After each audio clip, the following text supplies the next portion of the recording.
If you're looking to watch a movie, head to the Fargo Theater tonight for a showing of Food for Change. You've piqued my interest, Lisa. Filmmaker Steve Alves is here to talk about what you can see at tonight's screening. Welcome to Fargo. Great Welcome to be here. to North Dakota today. Obviously, you right now are in the breadbasket of America, so this movie is interesting for a lot of us. So Food for Change, what's the film about? The film is about the cooperative movement in the United States from the Great Depression to the present, and all the variations that that movement has gone through, particularly related to food cooperatives.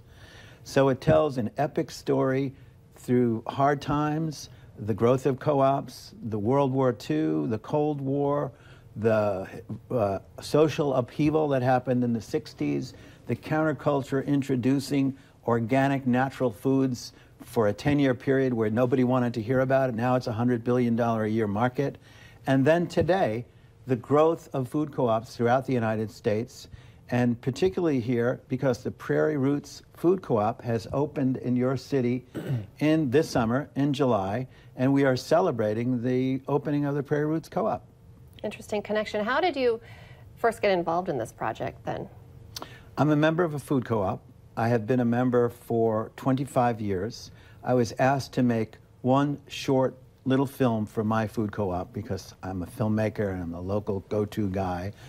I did the research, and I found amazing archival footage, some from North Dakota in the 1930s, and I realized that this was a story that had a lot of importance, just not for my food co-op, but for people that live in the United States.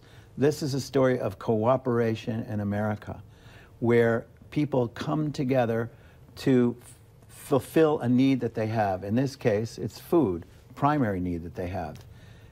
A lot of people hear the term food co-op, but may not know exactly what it is. So how would you define a food co-op to the layperson?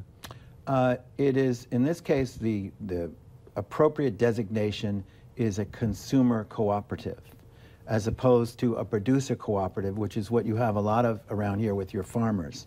And they share resources that makes their, what they do more accessible, and they can compete with big corporations by doing that.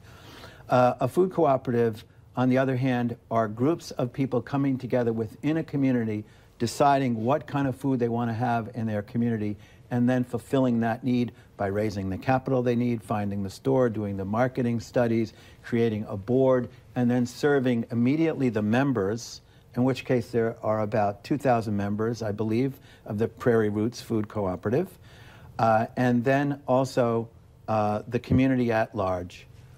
They reach out to local farms. Just like cooperatives, we're very focused on natural, organic, non-pesticide laden food. They're now focused on regional food systems that they can create. And maybe 20 years from now, we'll look back and see what that has, the good effect that has had, and compare it to bringing natural, whole, healthier food to America. What kind of feedback are you getting from people so far? Is it eye-opening? Yeah, well, the story itself is nobody's ever really thought to do this kind of primary research and tell this type of story. So there's a lot of, I never knew that, you know. The other thing is, my style of filmmaking is to create a lot of entertainment value within the dramatic historical tale that I tell. So there's a lot of, I don't know, funny graphics and things that I can tell, and just things that might delight an audience. I'm told the film holds up to repeated viewings, which is a very satisfying thing when you have a film that somebody's watched 3 times and they still enjoy it. So that makes me feel good. There have been hundreds of screenings of the film throughout the United States at this point. It was shown in excerpt at the United Nations. So it's had a pretty healthy life at this point.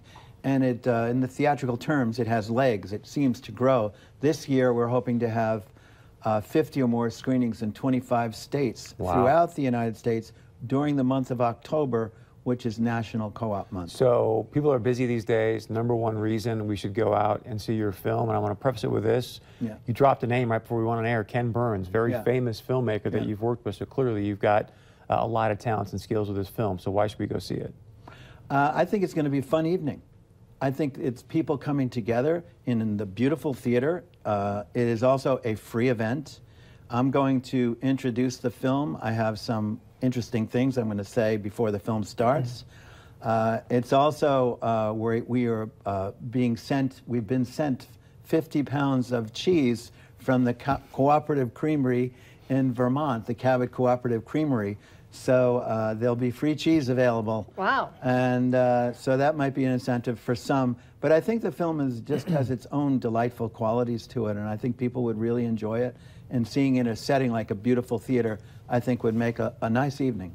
Any free stuff from the Ben & Jerry's Creamery, too? Thank you for being here. I'll take the cheese. You're welcome. Oh, really? All right, you take the love cheese, I'll take the ice cream. Okay. Done deal. Fair. Stay with us. We're going to wrap it up right after this.